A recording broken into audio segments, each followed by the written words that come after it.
사실 유대인 관원들 중에도 예수를 믿는 사람은 많았습니다. 하지만 그들은 바리새인들에 의해 추례를 당할 것을 두려워하여 자신의 믿음을 드러내지 못했습니다. 그래도 그들은 자신이 마음으로는 예수를 인정하고 있으니 하나님의 심판은 자신과 무관하다고 생각했을 것입니다.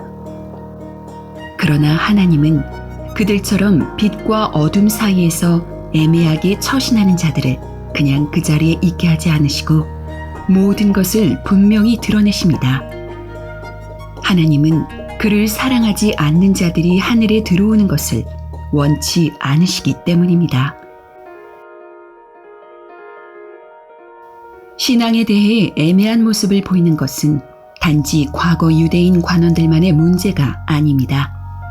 오늘날 많은 이들이 자신이 가진 믿음의 가치를 확신하지 못한 채 형식적인 신앙생활에 머물고 있습니다. 그들은 말씀을 들으면서도 하나님의 인도와 교화를 받지 못하고 있으며 교회 생활을 단지 자신의 삶을 풍요롭게 만드는 수단으로 취급하고 있습니다. 또한 하나님의 종으로서 하나님을 위한 열매를 맺어야 할 자신의 본분을 무시한 채 여전히 세상의 시각으로 믿음을 판단하고 교회와는 항상 일정한 거리를 유지하고 있습니다. 있는 자는 받아 넉넉하게 해주시고 없는 자는 그 있는 것도 빼앗으시는 하나님께서 과연 이런 상태를 그냥 내버려 두실까요? 하나님은 믿음을 선택한 자에게는 믿음을 더해 주시고 믿음을 가볍게 여기는 자는 그 애매한 상태를 계속 유지하다가 결국 심판의 사정권으로 들어가게 하십니다. 그러므로 장차 그들에게 임할 심판은 그들에게 예정되어 있다고 볼 수 있습니다.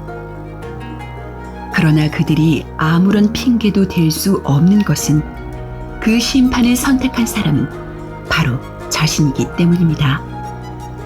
이처럼 사람을 강제로 다루지 않으면서도 강제로 다룬 효과를 나타내는 것이 하나님의 신기한 예정으로서 이것이야말로 우리가 신앙생활을 하면서 가장 두려워해야 할 부분입니다.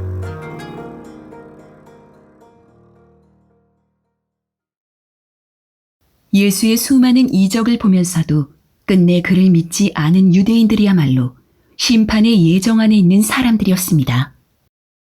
사도 요한은 그들이 믿지 않은 이유에 대해 이렇게 말했습니다. 이는 선지자 이사야의 말씀을 이루려 하심이라.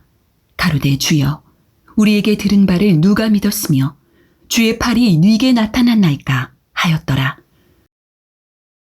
저희가 능히 믿지 못한 것은 이 까닭이니 곧 이사야가 다시 일렀으되 저희 눈을 멀게 하시고 저희 마음을 완고하게 하셨으니 이는 저희로 하여금 눈으로 보고 마음으로 깨닫고 돌이켜 내게 고침을 받지 못하게 하려 함이니라 하였음이더라. 선지자 이사야가 외쳤던 경고가 그로부터 수백 년 후에 예수 그리스도로 말미암아 나타날 일들을 예언하고 있다는 사실은 오래전부터 이스라엘에 역사했던 불신앙의 자세가 수백 년 후 예수께서 공생애를 가지실 때에도 여전히 존재했음을 말해주고 있으며 또한 그 후로 시작된 신약교회에서도 반복되고 있음을 경고하고 있습니다. 우리가 분명히 알아야 할 것은 하나님께서 이처럼 경고하시는 목적은 우리로 하여금 믿음을 갖지 못하게 하려는 것이 아니라 반대로 옛사람을 버리고 예수 그리스도 안으로 들어와 그의 인도를 받게 하려는 것입니다. 교회를 경계하고 판단하고 심지어 아프게 하는 일들을 이제는 그만두고 주님을 향한 사랑으로 교회에 사랑을 쏟읍시다.